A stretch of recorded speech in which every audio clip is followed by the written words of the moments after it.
દાદરાનગર હવેલીના મોરખલમાં ઘર તૂટી પડ્યા બાદ વૃદ્ધ દંપતીની સહાય બન્યું હતું, પરંતુ રાજકીય નેતાઓએ કે પ્રશાસને કોઈ મદદ ન કરતા સમાજસેવી સંસ્થાઓએ મદદ કરી છે। દાદરાનગર હવેલીના રાંધા પટેલાદના મોરખલ ગામે ખડકીપાડા ખાતે રહેતા લીટા સોમા વડવીનું મકાન ગત ચોમાસામાં ભારે વરસાદ અને વાવાઝોડામાં જમીનદોસ્ત થતા ઘરવખરીનો સામાન સાથે વૃદ્ધ દંપતી નિરાધાર બની ગયું હતું અને છેલ્લા 3 મહિનાથી આ વૃદ્ધ દંપતી ઘર નજીક જ એક ઝાડ નીચે રહેવા મજબૂર હોવા અંગેનો અહેવાલ પ્રસિદ્ધ કરાતા સેલવાસની સેવાભાવી સંસ્થાઓ આ નિરાધાર વૃદ્ધ દંપતીના પડખે આવીને ઊભી રહી છે।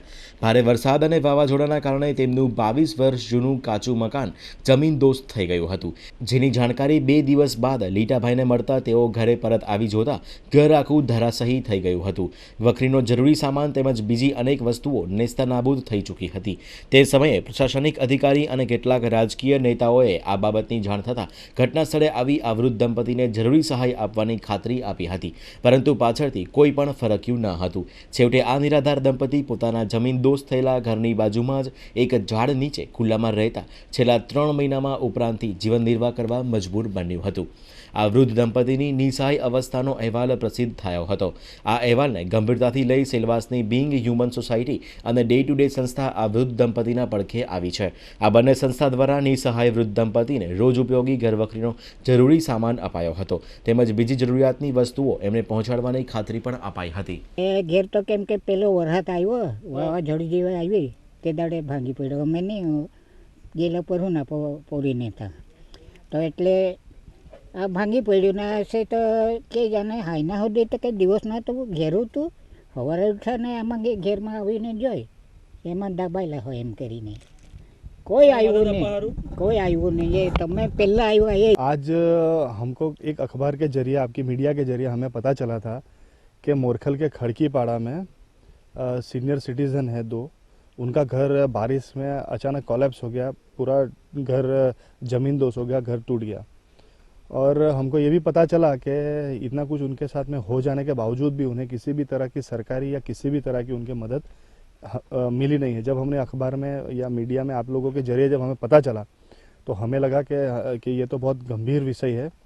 सीनियर सिटीज़न है, उसमें एक जो लेडी है वो तो बेचारी, उनको तो कुछ डिजीज़ भी है, वो चल फिरने में भी उन्हें तकलीफ है, वो आँख से भी ठीक से देख नहीं सकते।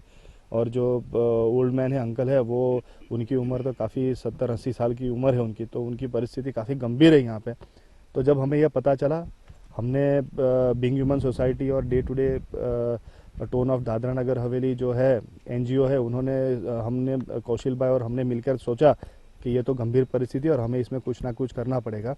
तो आज हम नॉन पॉलिटिकल मूवमेंट हमने चलाया और हम यहाँ पे मोरखल आए और इन्हें हमें जितना भी हमसे हो पड़ा उतना हमने सहाय इन्हें प्रदान की है। हमको पता चला कि ऐसी कोई परिस्थिति में कोई ट्राइबल परिवार, गरीब ट्राइबल परिवार रह रहा है, तो हमने सोचा कि हमें जाकर देखना चाहिए।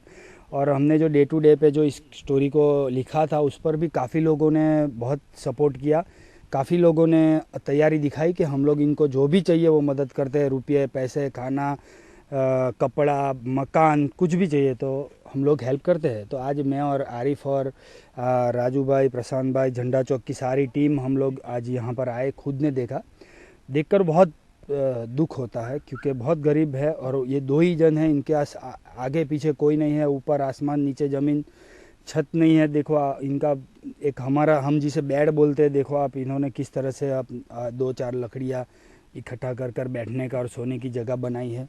टॉयलेट नाम की कोई चीज़ नहीं है यहाँ पर, पता नहीं ये लोग कैसे करते होंगे। 2 ही जन है, बूढ़े हैं, पता नहीं किस तरह से ये खाना खाते होंगे, अपना गुजारा करते होंगे, मुझे नहीं पता है। बर्तन नहीं है इनके पास ठीक तरह से, हमने पानी देखा, इनका खाना देखा, बहुत ही ख़राब परिस्थिति है। पानी में काफ़ी सारे जीव जंतु पड़े हैं, वही पानी ये लोग पी रहे हैं। खाना भी उसी तरह का, किसी में भी नीचे रखा हुआ है, कुछ हल्दी वगैरह तो नीचे रखी हुई है। तो ये दुख होता है क्योंकि हमारा नगर हवेली पिछले 25 साल में बहुत तरक्की की है, बहुत आगे बढ़ा है, दिन दुनिया में नाम बनाया है। लेकिन आज जब यहाँ के लोगों की इस तरह की परिस्थिति देखते हैं तो लगता है कि अभी बहुत कुछ करने की ज़रूरत है। शायद प्रशासन और हमारे चुने हुए जनप्रतिनिधि को ज़मीनी जो हकीकत है उसे पहचानने की ज़रूरत है। कुछ शहर और कुछ लोग काफ़ी विकसित हुए हैं, लेकिन खासकर ये जो ट्राइबल है, आदिवासी है, गरीब आदिवासी है, उनकी परिस्थिति में जितना बदलाव होना चाहिए, जितना सुधार होना चाहिए था, नहीं लग रहा है।